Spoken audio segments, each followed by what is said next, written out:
The tech support representative's impatient sigh could be heard through the phone as the 78-year-old customer talked about DOS commands. "Sir, these systems aren't used anymore," he said with a mocking tone. What he didn't know was that the man on the other end of the phone was the team leader who developed Microsoft's first operating system. Dr. Alan Roberts was 78 years old, silver-haired with calm eyes. There was a slight tremor in his hand, a natural consequence of aging. His voice was soft but clear, his manner of speaking measured and thoughtful. To anyone else, he was just an ordinary elderly man who needed help with technology. But Dr. Alan Roberts' story was one of the most important pages in the technology world. In the early 1970s, when he was just 25, Alan had completed his PhD in computer engineering from MIT. At that time, computers were still giant, room-sized machines. Personal computers weren't even imagined yet. Alan's first job started as a systems analyst at IBM, but his real passion was developing software. He worked on his own projects in the evenings and weekends, pushing the boundaries of programming languages. In 1975, he met a young entrepreneur named Bill Gates. Gates was working on a project to adapt the basic programming language for the Altair 8800. Alan's in-depth knowledge of software development caught Gates's attention. "Alan," Gates had said, "I want to work with you. We're going to do something big." In 1976, Alan joined Microsoft's founding team. The company was still small, consisting of just a few people, but their vision was big: a computer in every home, every office. Alan's area of expertise was operating systems. He played a critical role in the development of MS-DOS. He wrote thousands of lines of code, designed the system's basic architecture, and managed debugging processes. When they started the Windows project in the early 1980s, Alan was the team leader. The graphical interface, window management, file system, his fingerprints were on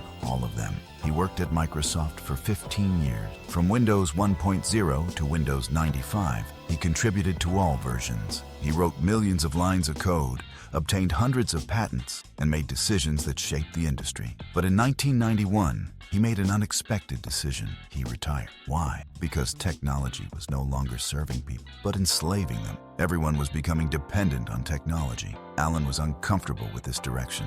"I put technology at the service of humanity," he had told his wife. "Now it's time for me to rest." In retirement, he lived a quiet life. He gardened, read books, spent time with his grandchildren. He didn't completely remove technology from his life, but kept it to a minimum. He had a simple computer at home, just for email and looking at photos. In 2023, his wife Margaret passed away. Alan felt very lonely. He wanted to reconnect with technology, to communicate with old colleagues, store his memories digitally, and stay in touch with the outside world. But relearning technology after a 30-year gap wasn't easy. Systems had changed, interfaces had evolved, new concepts had emerged. That Tuesday morning, Alan was trying to turn on his computer at home. The system had frozen.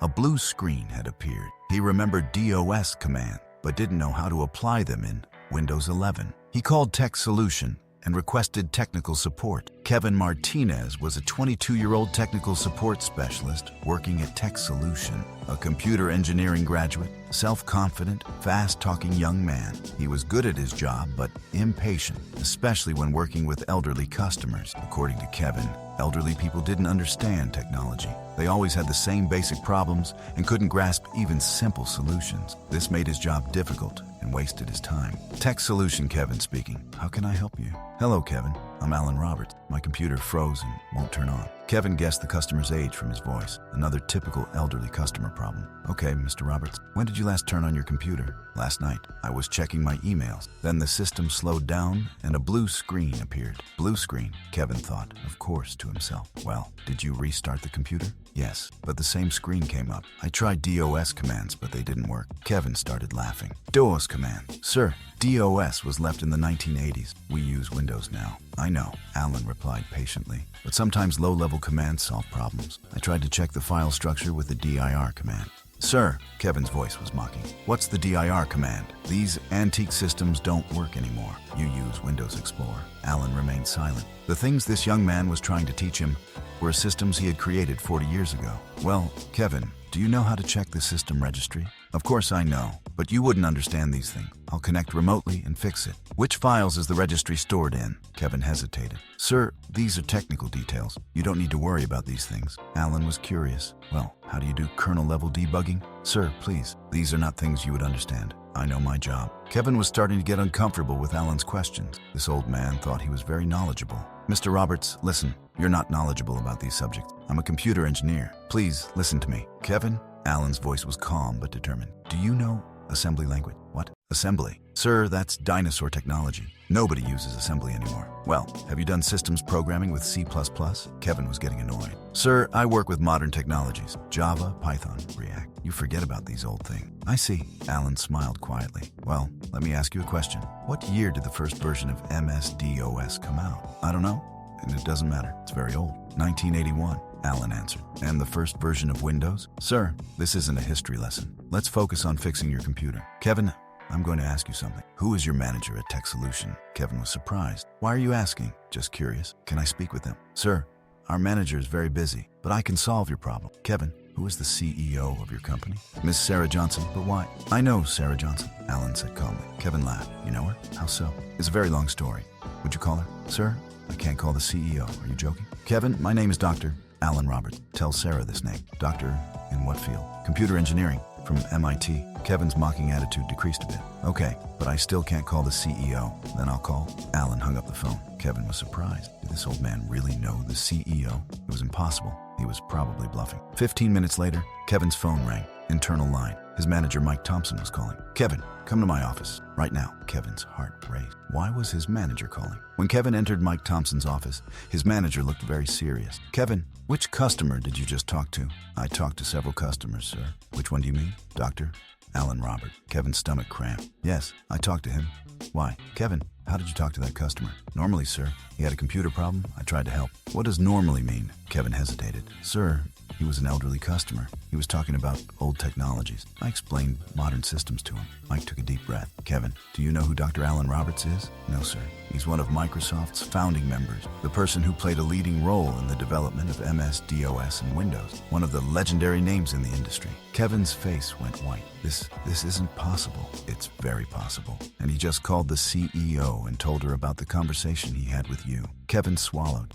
What did he say? He said you told him you're not knowledgeable about these subjects. You forget about these old things. I know my job. Kevin's hands and feet started shaking. Sir, I didn't know. Kevin, this man invented everything you know 40 years ago. DOS commands, registry structure, assembly language. All of these are his work. Sir, I'm really sorry. Kevin, this isn't something that can be brushed off with just an apology. You've damaged our company's reputation. You've been disrespectful to one of the industry's most respected names. Kevin now understood the seriousness of the situation. What do I need to do? First, you're going to call Dr. Roberts and formally apologize. Then, you're going to solve his computer problem. And finally, I'm going to prepare my report on this matter. Kevin left Mike's office with shaking legs. This could be the biggest mistake of his career. He immediately called Alan. Dr. Roberts, this is Kevin. I want to apologize to you. Kevin, it's okay. You're young. You're in the learning process. Sir, you didn't mention your identity. Kevin, Alan interrupted. I don't have to prove my identity, and you don't have to judge your customers. Kevin was filled with shame. You're right, sir. I'll do everything I can to solve your computer problem. Thank you, Kevin. But first, let me ask you something. Sir, what did you learn from this experience? Kevin thought. I learned that I shouldn't judge anyone by their appearance or age. What else? Every customer is valuable. They should be treated with respect. Very good. So, what did you learn, technically? Kevin was surprised. Sir, are DOS commands really antique? Is registry structure unimportant? Is assembly language dinosaur technology? Kevin understood. No, sir. These are the foundations of computer systems. Modern technologies are built on top of these. Right. Kevin, you know modern tools well, but without learning the foundations, you can't become a complete expert. You're right, sir. Would you teach me? Alan hesitated. This young man's sincere apology and desire to learn had impressed him. Kevin, after you solve my computer problem, I can teach you some things. Kevin responded joyfully. Thank you so much, sir. For the next 2 hours, Kevin solved Alan's computer problem under Alan's guidance. But he didn't just solve the problem. He also learned a lot about system architecture. Alan explained to Kevin the Windows boot process, registry structure, and how it works at the kernel level. Each explanation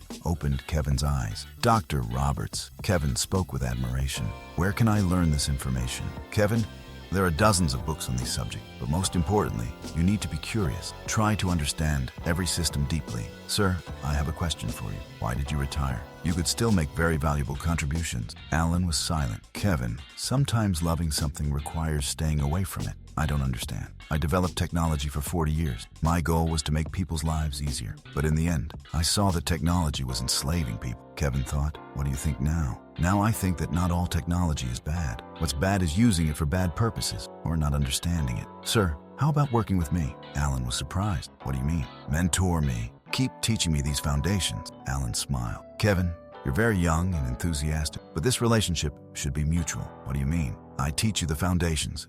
You teach me modern technologies. Kevin got excited. That's a great idea. Thus began the friendship between Alan and Kevin. They met every week, teaching each other. Alan taught Kevin system architecture, algorithms, and software design. Kevin taught Alan mobile programming, web technologies, and cloud systems. 6 months later, Kevin became the most knowledgeable young engineer in his company. He mastered both classical and modern technologies. He got promoted, his salary increased, and he gained respect. Alan, on the other hand, reconnected with the technology world, but this time with a different perspective, not just to develop, but to understand, to learn. One day, Alan asked Kevin, do you remember that day? The day we first talked? Of course I remember, sir. It was the turning point of my life. What would you do differently? Kevin thought. I would apologize immediately. I would show you respect. I would try to learn from you. What about now? How do you talk to elderly customers? I see everyone as a teacher. I know that every person has something they can teach me. Alan nodded. Kevin, this is the most valuable lesson.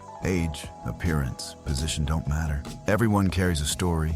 Everyone has knowledge. Kevin smiled. I learned that from you, sir. Alan's eyes filled with tears. Kevin, you didn't just learn technical knowledge. You learned empathy. You learned respect. These are more valuable than technology. A year later, Alan started working as a consultant at Tech Solution. He mentored young engineers and contributed to the company's technical strategy. Kevin became the youngest manager in the company. While managing his team, he applied what Alan taught him, approaching every customer with respect. 2 years later, Kevin founded his own company. Alan became his partner. Their company's motto was, "Learn from every age." Today, that company is one of the most respected firms in the technology sector. Not only does it provide technical solutions, but it also organizes mentorship programs for young engineers. And every new employee, when they start work, hears the same story, Kevin and Alan's first phone conversation, because sometimes the biggest mistakes become the beginning of the most valuable lessons. And sometimes the oldest voices carry the newest ideas. Alan Roberts is 80 years old today. He's still writing code,